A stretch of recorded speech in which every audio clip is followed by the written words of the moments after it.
Salut salut, allez on est parti pour une nouvelle vidéo. Alors aujourd'hui ça va être sur le logiciel Rainmeter. Donc Rainmeter qu'est-ce que c'est? Alors ça on va dire que c'est pour moi en tout cas une petite série d'add-ons qu'on va pouvoir implanter sur son bureau. Donc l'exemple concret là c'est mon bureau que vous voyez actuellement, hein. Donc en fait non, les numéros ou quoi que ce soit que vous voyez autour c'est pas dans mon fond d'écran même.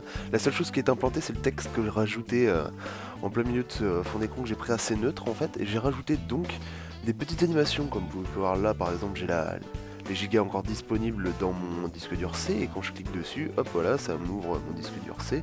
Et là par exemple celui du jeu, il me reste 537 gigas, bon voilà il est vide, hein. J'ai pas encore compris toutes les spécificités de ce logiciel, hein, donc je suis en train de découvrir, je suis même en train de traduire certaines parties.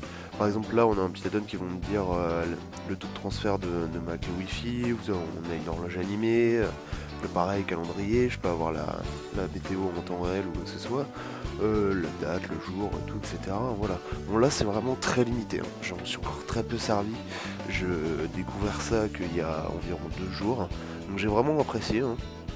Très sympa, l'avantage en fait c'est que si vous cliquez, hein, vous voyez là je clique comme un taré, j'ai rien qui apparaît. Je l'ai vraiment implanté dans son fond d'écran et c'est vraiment voilà, c'est pas les widgets de Windows 7 ou une connerie comme ça quoi. C'est vraiment on peut en rajouter dedans et ça bougera plus. Donc il y a plein d'autres petites spécificités, hein. On va monter ensemble un bureau, tout du moins je vais vous montrer un petit peu. Il y a plein de skins différents, franchement ce logiciel existe depuis longtemps en réalité. Je vais même vous montrer une screen d'une personne qui sait vraiment très bien servir de logiciel et l'effet que vous pouvez avoir. Là moi je vais juste vous montrer 2-3 petits trucs comment ça fonctionne et je vous filerai les liens dans la description. Donc voilà, on va en rester là pour là. On va recommencer un nouveau fond d'écran et on va regarder ça tous ensemble. Allez. Voilà, alors du coup, j'ai changé mon fond d'écran, j'ai pris un style assez épuré.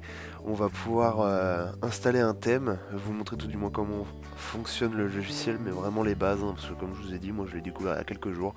Je me suis pas encore énormément penché sur le sujet, mais je tenais vraiment à vous le faire découvrir. Donc voilà, on part du fait que vous l'avez installé, hein, tout simplement. Donc vous allez voir sur votre barre de tâches, il y a un petit icône en forme de goutte d'eau, et donc il y a bien marqué Rainmeter, vous faites clic droit dessus, et vous allez voir donc un petit menu, et vous allez voir tous les choix. Donc voilà, on n'a pas de skin pour en parler installé, donc on va en mettre un tout simplement. Donc vous le téléchargez sur internet, hein, je vais vous mettre des liens dans la description.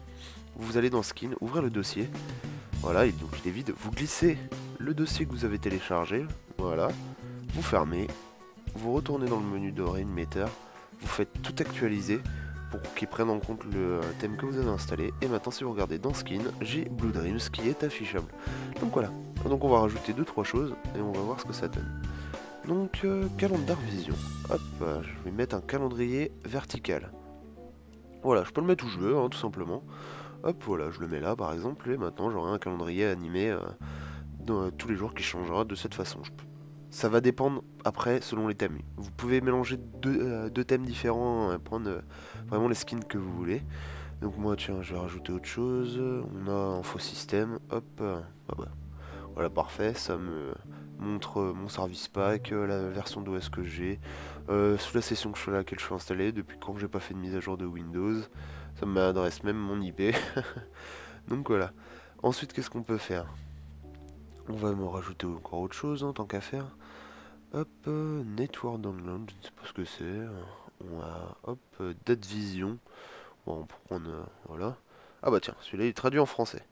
Hop, on va prendre, hop, il faut que je trouve le point d'ancrage. Alors je vous avais dit que techniquement les choses ne peuvent pas bouger. Donc si, ils ont des points d'ancrage, hein, il faut les trouver.